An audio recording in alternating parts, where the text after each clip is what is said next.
Do you need some inspiration for some backgrounds with the supplies that you probably already have on hand? Hi, it's Therese from Lostinpaper, and I've got 6 wonderful ideas to share with you today, starting with one of my favourites and a really easy one to do as well.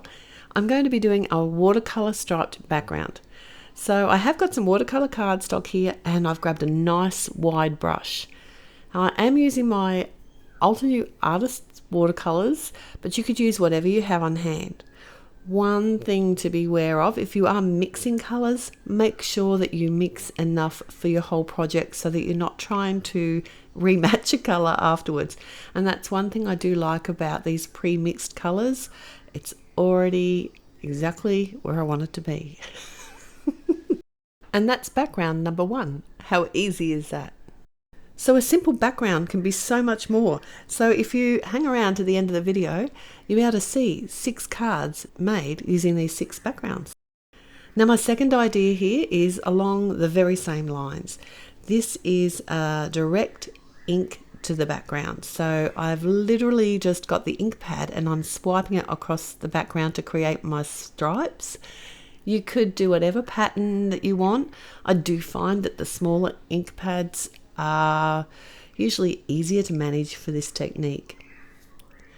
My third idea today is one of my favorites as well. It's an ink smooshed background. So if you've never done this before, it's a lot of fun to do and it's really easy. And one of the best things about it is that no 2 backgrounds are ever going to look the same. You can use any water-based ink that you already have and simply add it to a non-porous surface. So I've just used my stamping mat here, but you could use a piece of plastic, a ceramic dish, whatever you've got, and spritz it with some clean water and then use a piece of acetate or packaging and pick the ink up and basically lay it down directly onto your cardstock. This is just a piece of 80-pound Nina white cardstock. Now I'm using analogous colours today, so they should play nicely together and not make mud. But when I do this technique, typically I like to let my colours dry between applications so that they have more defined edges. But if you wanted your colours to mix, you could easily add the colours when they're still wet.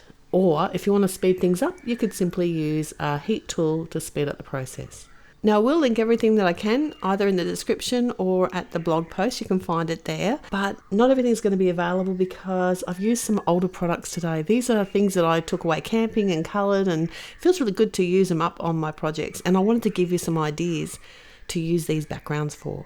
My next technique, you do actually need some supplies for this one. It's an alcohol ink background. And this is really fun to do. I have got some Yupo paper here. There's a few different kinds of this. These 3 are the medium weight, heavyweight, and also a translucent one. So this is a special synthetic paper, and I'm going to use the medium weight one today. Now I'm going to also use some alcohol blending solution and the Tim Holtz blower tool.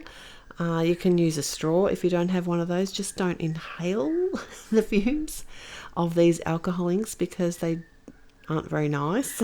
But there's plenty to choose from. If you don't have any of these actual alcohol inks and the mixatives, then you can use your refills for your Copic markers if you want. These are quite expensive for the amount of ink that you get in them, but you could certainly use it because you typically don't use too much. But I'm going to be using the Ultra New alcohol marker refills because they're great value for money. You get a ton in one little refill and they come in great Ultra New colours. So I started by adding a bit of the blending solution to the Yupo paper and then just simply a few drops of the alcohol ink and push the ink around with the blowing tool. There is no rhyme nor reason. This is a really easy and fun technique. It's very forgiving and basically you can't get it wrong. And if you really hate something, like say you've blended something and the colours just aren't working out for you, you can take a wipe and wipe it away with the blending solution and basically reuse that piece of Yupo paper because it is expensive. And we don't like to waste things in our crafty world. So basically I just came in and played with the colour until I was happy with it. I was toying with the idea of adding some foil, because you can do that, and I have done that with alcohol ink background techniques before, but I did keep it fairly simple and just use these same colours today. And these backgrounds are very fast drying. My next technique is to create a cardstock striped background. Now, you don't have to do stripes. I just really enjoy the look of stripes and I find them very versatile. You could certainly block colour if you'd prefer to do that, or even die cut shapes to create a background. I cut each piece of cardstock to the same width depending on the colour that it was, and I just want to create a repeating pattern. I've got a piece of Nina cardstock and I've cut it to the size of an A2 card front, and basically I've covered the whole front of the card with ATG adhesive. If you've got an adhesive sheet, I just didn't think of it, I do, then you could simply have used that to cover it to make the whole thing adhesive. I like to tip my piece of cardstock over and then cut away the excess pieces of my stripes, and then I can use those to finish off the other corner rather than cut more than I need. My next technique is a really fun one. It's an ink blended background, and this is a really easy one to do and comes together really quickly. I've got my Altenew large ink blending tool. I find this is really easy to use, and you might be able to tell I'm a bit phobic to getting ink on my fingers. I've got these little silicone finger gloves, ignore me please. But basically I just layer up the ink and I will come back and forth. I do have a tool for each colour family. I do not have a tool for each colour.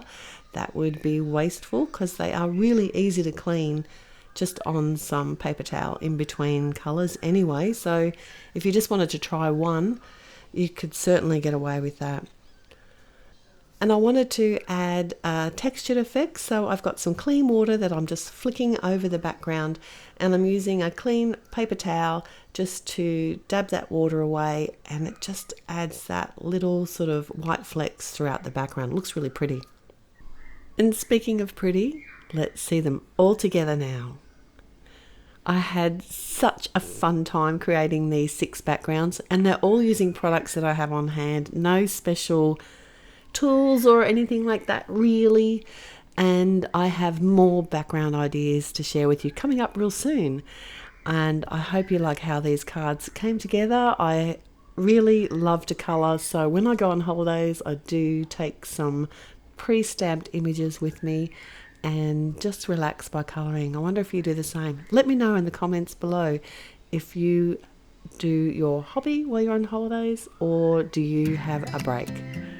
Thanks so much for joining me today. Keep an eye out for my next in the background series, but in the meantime, stick around at the end of this video because I have a couple more background inspiration videos to share with you. Till next time, happy paper crafting. Bye.